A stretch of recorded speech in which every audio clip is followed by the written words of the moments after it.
अव्ययभाव समास पढ़ा था, पर आज हम शुरुआत कर रहे हैं तत्पुरुष समास से। यानी तत्पुरुष समास तो आपने पढ़ा होगा। तत्पुरुष समास के अंदर जो उत्तर पद प्रधान रहता है, दूसरा जो पद है वह प्रधान रहता है।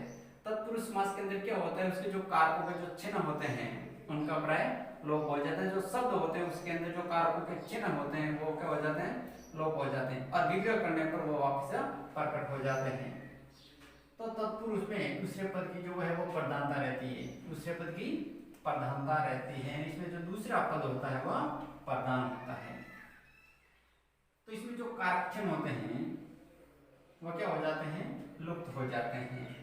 इन दोनों शब्दों के बीच में जो ये कारक चिन्ह आते हैं, जैसे का, से, के लिए, का, के, की, में, पर, तो इनका क्या हो जाता है, लोप हो जाता है। यानी लोप का मतलब होता है दिखाई नहीं देना, यानी ये गायब हो जाते हैं। और विग्रह करेंगे, जब उसको बिखेरेंगे तो उसमें कारक चिन्हों का पुनः वो हम जोड़ देंगे। तो देखिए जो शब्द है, जो ये शब्द दिए हुए हैं, जो सामासिक पद है, तो इसके अंदर कारकों के चिन्हों का क्या हुआ है, लोप हुआ है। देखिए शब्द है स्वर प्राप्त, तो उसको अपन हल करेंगे स्वर को प्राप्त।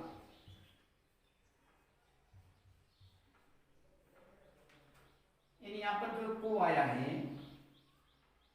कर्ता ने कर्म को, यानी कर्ता कारक का प्रयोग नहीं होता है, कर्म से लगा करके अतिक्रमण तो होता है, संबोधन का प्रयोग नहीं होता है। जो को यानी कर्ता ने कर्म को, तो जो कर्म को यानी कर्म का जो चिन्ह है, कर्म को इसका प्रयोग हुआ है, इसको जोड़ने का जो काम करा है, यानी शब्द को प्राप्त। फिर देखिए जेब कतरा, यानी जेब को कतरने वाला, उसे क्या कहेंगे, जेब को कतरने वाला।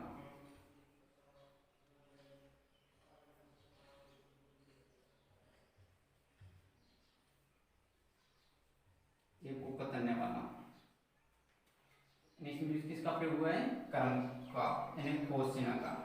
फिर गुण युक्त, यानी गुणों से युक्त, गुण से युक्त, ये हो गया गुण से युक्त। तो यहाँ पर जो कारक का चिन्ह है जिसको अपने जोड़ा है वह है से, यानी करण से, कर्ता ने कर्म को करण से। दुग्ध निर्मित, तो इसको भी पृथक करेंगे तो होगा दुग्ध से निर्मित, दुग्ध से निर्मित यानी दूध से बना हुआ। उसके बाद देखिए देशभक्ति, यानी देश के लिए भक्ति, देशभक्ति, तो देश के लिए भक्ति, किसके लिए भक्ति, देश के लिए। तो यहाँ पर एक बीच में जो शब्द जुड़ा है के लिए, के लिए, जो ये क्या है, संप्रदान के लिए, जो संप्रदान कारक है उसका जो चिन्ह है जो अपने को जोड़ा है इसके अंदर, तो देश के लिए भक्ति, यानी देशभक्ति जो सामासिक पद है, यानी उसके अंदर अपने के लिए वो हटा दिया है तो एक सामासिक पद बन गया, और इसको जोड़ देने से समास का क्या हो गया, विग्रह हो गया। फिर देखिए गुरु दक्षिणा, तो गुरु के लिए दक्षिणा,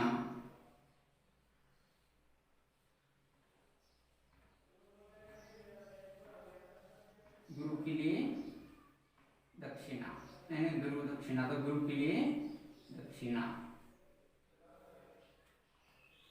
उसको देखिए लक्ष्य से भ्रष्ट, लक्ष्य भ्रष्ट, लक्ष्य भ्रष्ट, तो क्या होगा, लक्ष्य से भ्रष्ट, लक्ष्य से भ्रष्ट। यानी इसके अंदर जो कारक है अपादान से अलग, से अलग, यानी लक्ष्य से वह क्या हो गया है, अलग हो गया है, भ्रष्ट हो गया, लक्ष्य से वह सूख गया है, तो लक्ष्य भ्रष्ट। कार्य मुक्त, तो यहाँ देखिए कार्य से मुक्त, यानी कार्य से वो क्या हो गया है, मुक्त हो गया है, अलग हो गया है। तो यहाँ पर जो जिस चिन्ह का प्रयोग हुआ है वह है से, यानी से अलग, अपादान से अलग, यानी इसके अंदर जो कारक है वो संप्रदान अपादान कारक है, यानी अपादान से अलग। तो जो कारक का चिन्ह का प्रयोग हुआ से, उसी प्रकार राज्यसभा, यानी राजा की सभा, राजा की सभा, तो यहाँ पर देखिए संबंध कारक बता रहा है कि का, के, की, यानी क्या है, संबंध जहाँ बताया जाता है राजा की सभा, किसकी सभा, राजा की सभा। तो यहाँ सभा से मतलब जो संबंध है वो किसे है, राजा से। सभा किसकी है, राजा की। फिर सेनापति, तो देखिए सेना का पति, सेना का पति, तो ये जो शब्द होते हैं उसको क्या करते हैं, जोड़ते हैं। जैसे का, सेना का पति, सेनापति। जो अनावश्यक जो शब्द होते हैं, समास का अर्थ ये होता है कि उसको संक्षिप्त करना, यानी कुछ ऐसे शब्द होते हैं उसको अपन कम करके उसको एक सार्थक शब्द बना सकते हैं। फिर देखिए वनवास, वनवास का क्या होगा, वन में वास,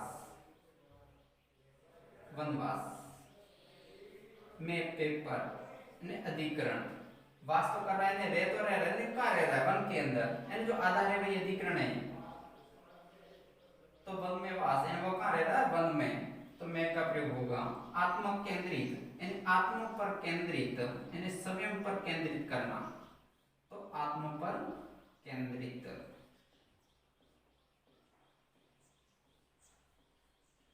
इस प्रकार अब परीक्षा के अंदर जो प्रश्न पूछा जाएगा वो इस तरह से होगा कि तत्पुरुष समास किसे कहते हैं, उदाहरण से परिभाषा दीजिए, ऐसे भी पूछ सकते हैं। तो तत्पुरुष समास की परिभाषा और उसका एक दो उदाहरण देने को बोल सकते हैं, तो उदाहरण देना। या फिर आ जाता है देशभक्ति में कौन सा समास है और इसकी परिभाषा दीजिए।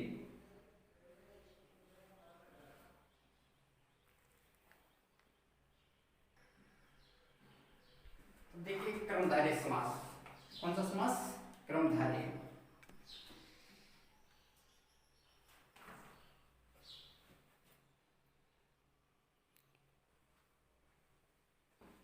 देखिए क्रमधारय समास, क्रमधारय जो तत्पुरुष समास का एक भेद है। तो इसमें तत्पुरुष समास का जो उत्तर पद प्रधान रहता तो इसमें भी क्या होगा, उत्तर पद एवं प्रधान रहेगा, दूसरा शब्द है वह प्रधान रहेगा। तो वह समास जिसमें प्रथम पद विशेषण होता है यानी उपमान, और उत्तर पद है वो विशेष्य या उपमेय होता है, तो उसे अपन कहेंगे कर्मधारय समास।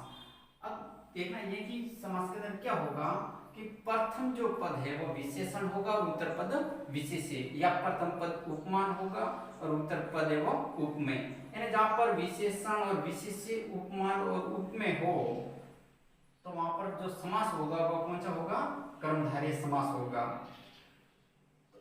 तो देखिए महासागर, जो शब्द है महासागर, तो महान है जो सागर, तो यहाँ पर जो शब्द बनेंगे दो, महान है जो सागर, यहाँ पर दो शब्द हैं सागर और महान। तो यहाँ पर विशेषण और विशेष्य का प्रयोग है। महान है वह विशेषण शब्द है और सागर है वह है विशेष्य, यानी यहाँ पर सागर की विशेषता बताई जा रही है कि सागर वह कैसा है, महान है। तो यहाँ पर विशेषण और विशेष्य का प्रयोग है। देखिए महर्षि, महान है जो ऋषि,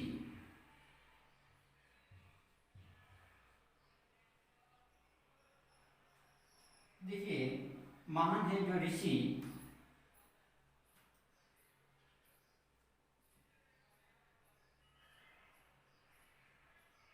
देखिए महान और ऋषि दो शब्द आए, तो पहला शब्द है वो क्या है, विशेषण है, और उत्तर पद है वो विशेष्य है। फिर देखिए का पुरुष, कायर हैं जो पुरुष,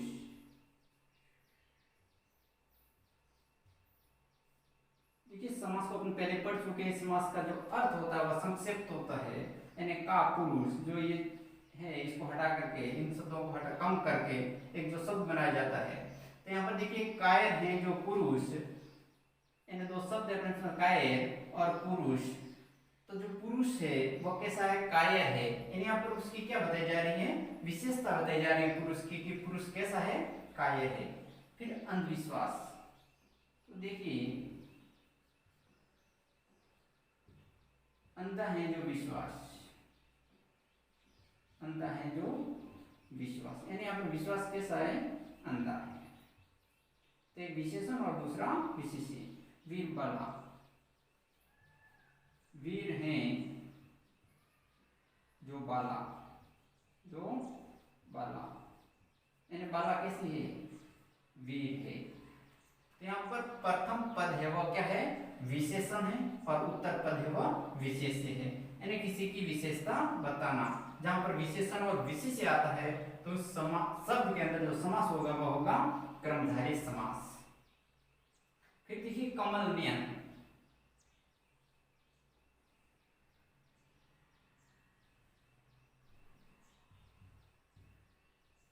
कमल के समान नयन।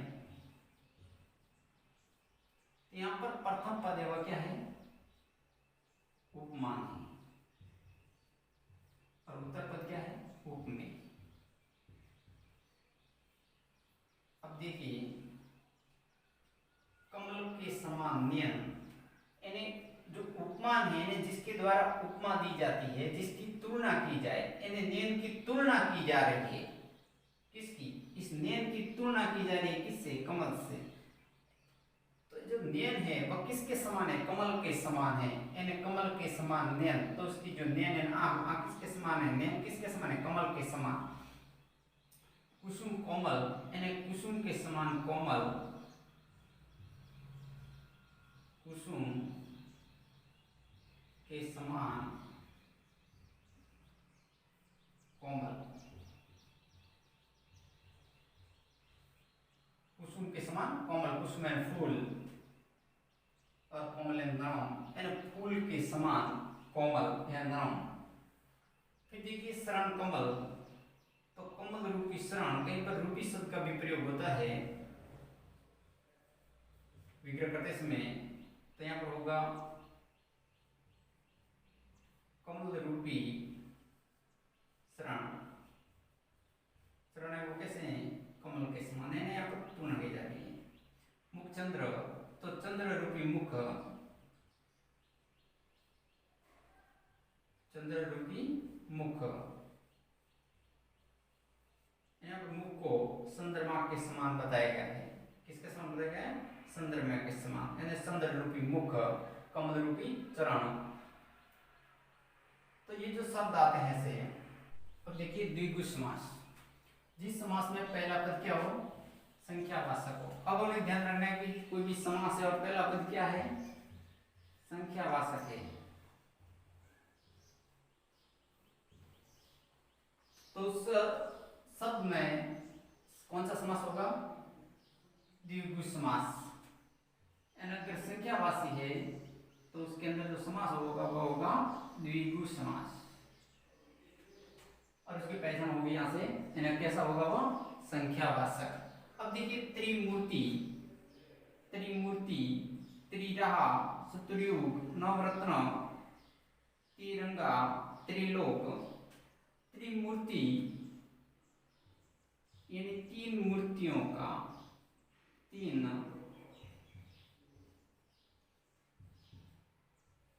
मूर्तियों का समूह।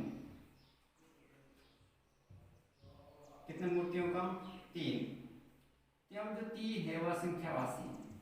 अब आपको देखिए, यानी पूरा जो समास है वह क्या होगा, समूह का बोध करेगा। त्रिमूर्ति यानी पूरे समूह का बोध कराता है, तीन मूर्तियां, तो तीन मूर्तियों का समूह। तिरहा, तीन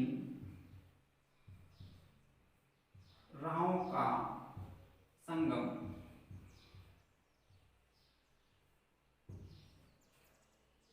तीन राहों का संगम, शत्रुयुग।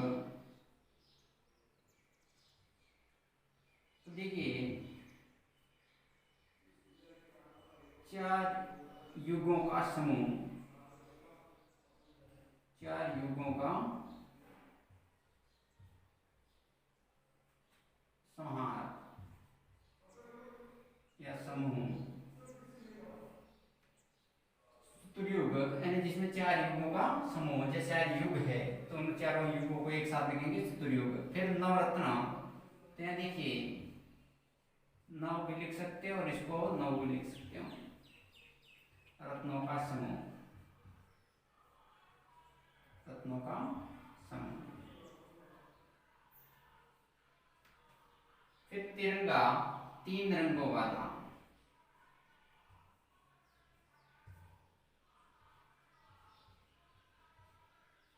तीन रंगों वाला या 3 रंगों का समूह, जिसमें 3 रंग हो, 3 रंगों वाले या 3 रंगों का समूह, जैसे तिरंगा। फिर त्रिलोक, 3 लोकों का समूह, 3 लोकों का समूह या संहार, 3 लोकों का संहार, 3 लोक। जो प्रथम पद हो वो क्या है, अगर संख्यावाची है तो उस शब्द के अंदर कौन सा समास होगा, द्विगु समास।